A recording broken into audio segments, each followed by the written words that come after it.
Mas Agung, Ya, em, saya bertanya ada beberapa pos menteri yang diganti seperti Menkumham, Menteri ESDM, lalu Menteri Investasi, Kepala BKPM dan juga Wakil Menteri Komunikasi dan Informatika. Ada dua berarti wakil menteri. Bagaimana ya, urgensinya menurut Anda? Apa yang Anda pandang dari pos-pos menteri ini yang sepertinya ada alasan khusus untuk diganti begitu, Mas Agung? ya. Karena di sekeliling realitas reshuffle hari ini memang kita tahu ada 4 partai yang sedang melakukan suksesi kepemimpinan di internal partai mereka, Mas. Hmm, Sebut aja Golkar ada Munaslup, kemudian PKB ada Muktamar, kemudian oke. Nasdem ada Kongres bersama PAN juga. Nah, posisi Menkumham ini begitu krusial Hmm, karena dia akan mensahkan kepengurusan terpilih untuk bisa kemudian dibawa saat pendaftaran kepala daerah ya se-Indonesia oke. serentak itu 545 provinsi kota kabupaten agar bisa diterima secara definitif oleh KPU KPUD se kota kabupaten serentak ya seluruh Indonesia seperti itu. Jadi perannya sangat krusial sehingga kalau misal ini tidak dikondisikan oleh istana otomatis arahan-arahan strategis yang akan meliputi itu ketika pilkada nanti akan tidak tersampaikan termasuk ketika arahan itu diberlakukan di tingkat partai-partai politik seperti itu. Itu yang pertama. Dan yang kedua memang urgensi untuk level kementerian yang lain seperti ISDM atau investasi memang menjadi nomor dua ketika alasannya teknokratis karena alasan politis lebih menguat. Kenapa? Karena kita tahu ada arahan juga bagi eh, Saudara Bahlil untuk Hmm, menjadi Ketua Umum Golkar yang santer memang disebut-sebut secara masif ya spekulatif di banyak media bahwa beliau akan menggantikan Erlangga Hartarto yang oke. kemarin sudah mengundurkan diri seperti itu. Hmm, Dan hmm. ini memang relevan akhirnya kalau misalkan alasan politis yang memang menguat ketimbang alasan-alasan lain seperti itu. Baik. Ya, kita akan menuju ke Istana Kepresidenan terlebih dahulu. Mas Agung, tahan dulu Ya. untuk menyaksikan prosesi selanjutnya.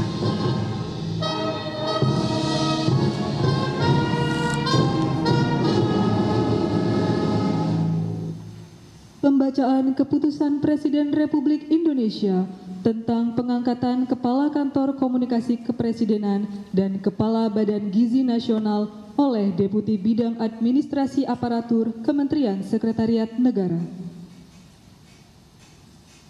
Keputusan Presiden Republik Indonesia Nomor 93P Tahun 2024 tentang pengangkatan Kepala Kantor Komunikasi Kepresidenan dan Keputusan Presiden Republik Indonesia Nomor 94P Tahun 2024 tentang pengangkatan Kepala Badan Gizi Nasional.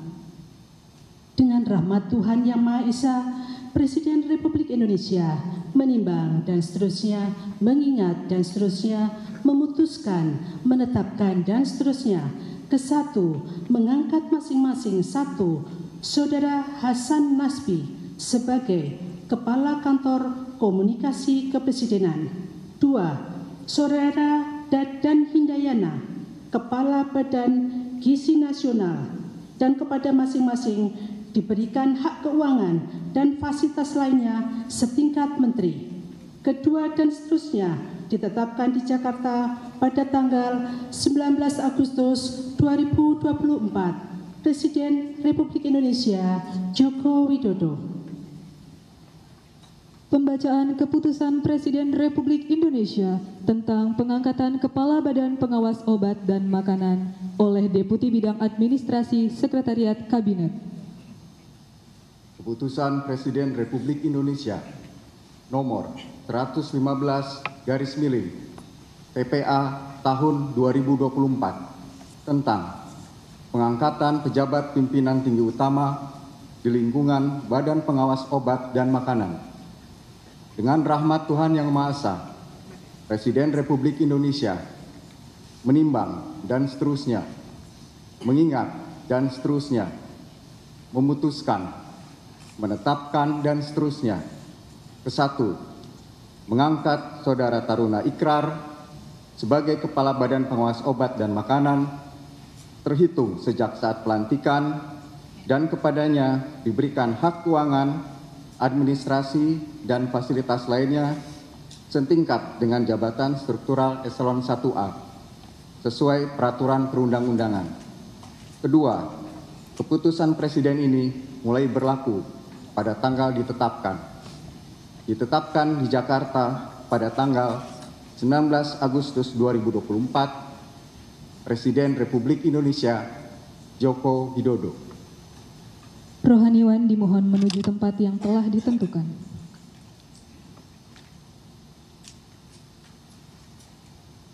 Pengambilan sumpah jabatan Kepala Kantor Komunikasi Kepresidenan, Kepala Badan Gizi Nasional, dan Kepala Badan Pengawas Obat dan Makanan oleh Presiden Republik Indonesia.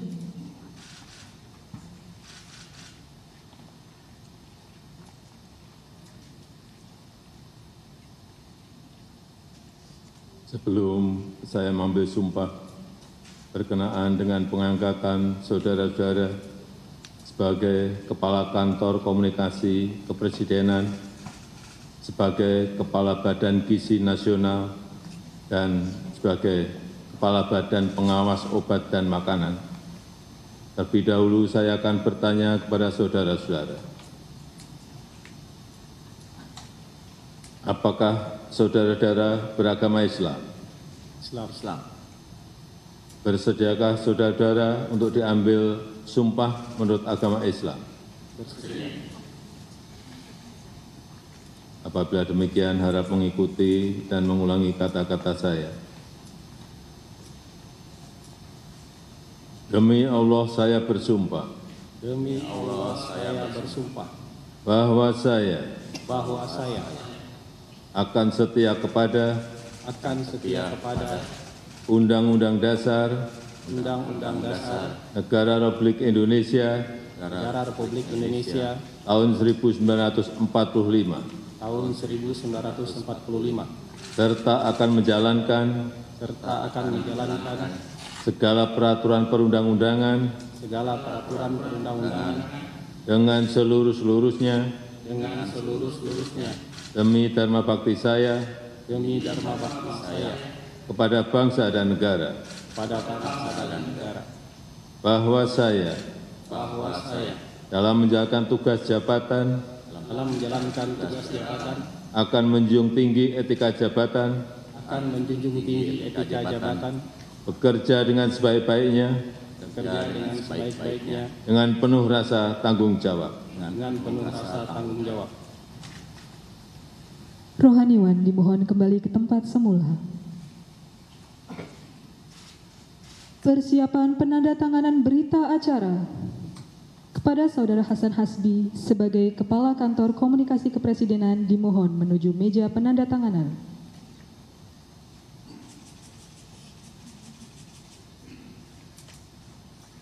Kepada yang terhormat Presiden Republik Indonesia dimohon berkenan menuju meja penandatanganan.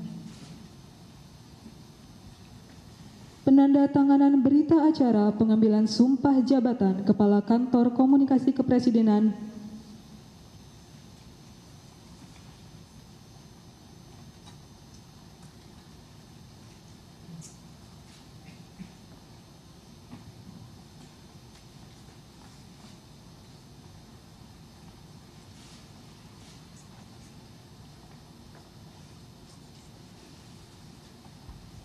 Selanjutnya, Saudara Dadan Hindayana sebagai Kepala Badan Gizi Nasional.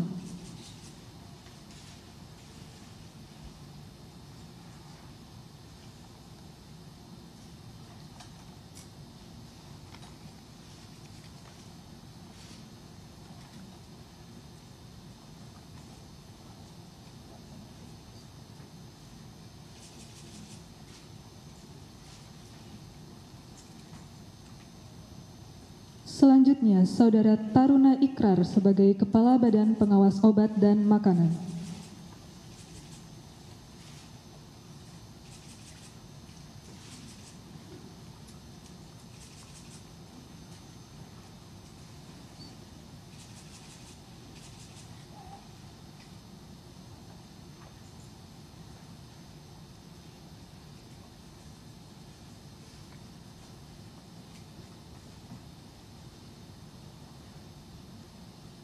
Kepada yang terhormat Presiden Republik Indonesia dimohon berkenan kembali ke tempat semula. Kepada Kepala Badan Pengawas Nasional, Pengawas Obat dan Makanan dimohon berkembali ke tempat semula. Lagu Kebangsaan Indonesia Raya.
kepada para menteri dan wakil menteri yang telah diambil sumpah jabatan untuk menempati tempat yang telah ditentukan.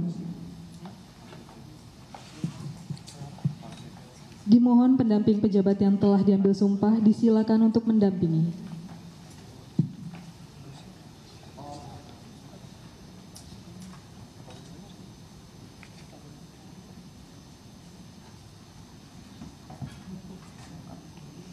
Pemberian ucapan selamat didahului oleh Presiden Republik Indonesia dan Wakil Presiden Republik Indonesia.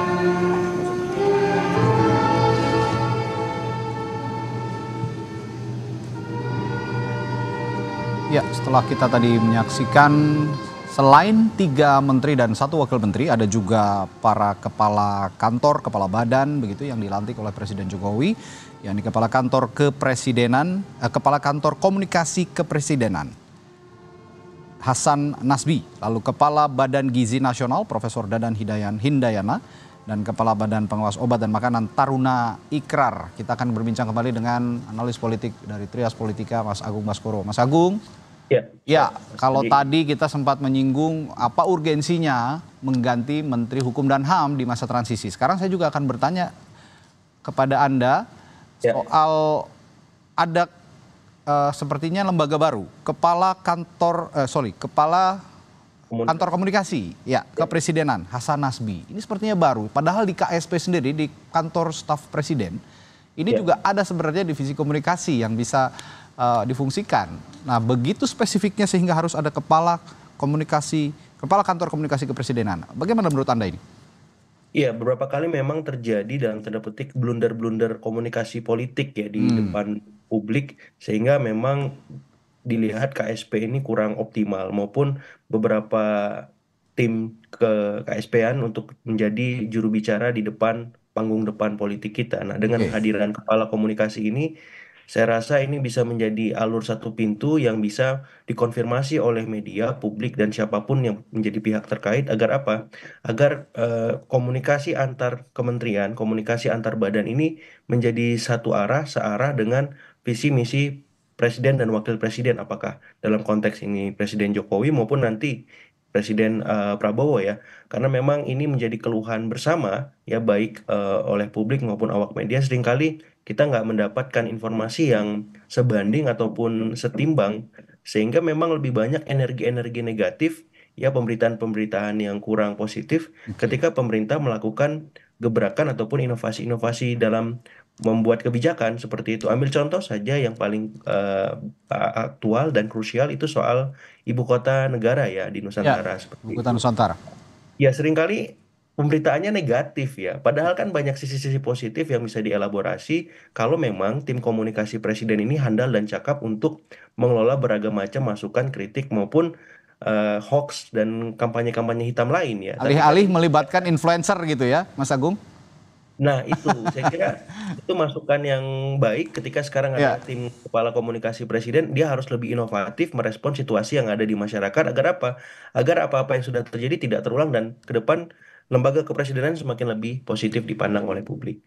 Oke, satu lagi, Kepala Badan Gizi Nasional Profesor Dadan Hindayana. Ini sepertinya Presiden Joko Widodo ingin memastikan bahwa nanti Presiden terpilih dan Wakil Presiden terpilih Prabowo Gibran ini bisa langsung tancap gas dengan program makan siang bergizi atau makan bergizi gratis begitu ya.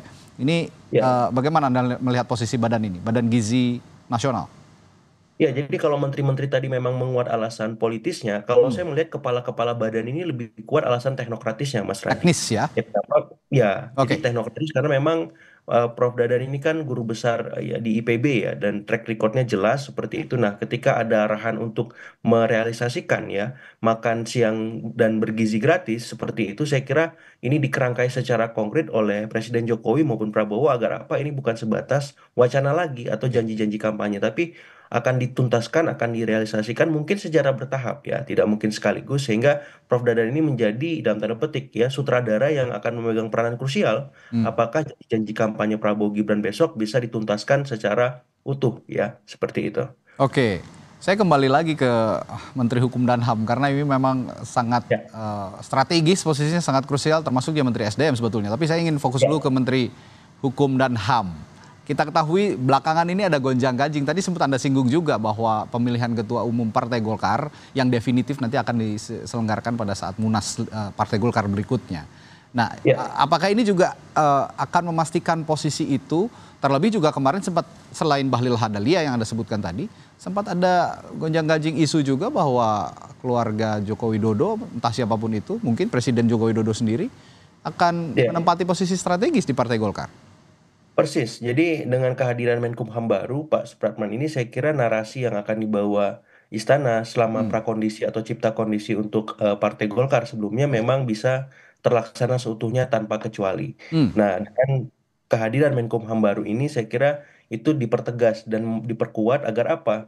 Agar istilahnya satupun skenario yang sudah ditetapkan itu tidak ada yang terlewat, Mas Radi. Oke. Pertama, yang kedua memang kita harus akui juga bahwa nanti akan terdapat dinamika walaupun tidak sekeras munaslup ataupun Munas Golkar sebelumnya, Hmm. tapi yang jelas eh, Presiden Jokowi ataupun keluarga Pak Jokowi yang diwakili oleh Mas Gibran secara langsung ataupun tidak akan memegang posisi strategis. Saya dapat rumor yang Ya. spekulatif yang nanti mungkin bisa dipertanggungjawabkan besok bahwa Presiden Jokowi arahannya memang menjadi ketua Dewan Pembina.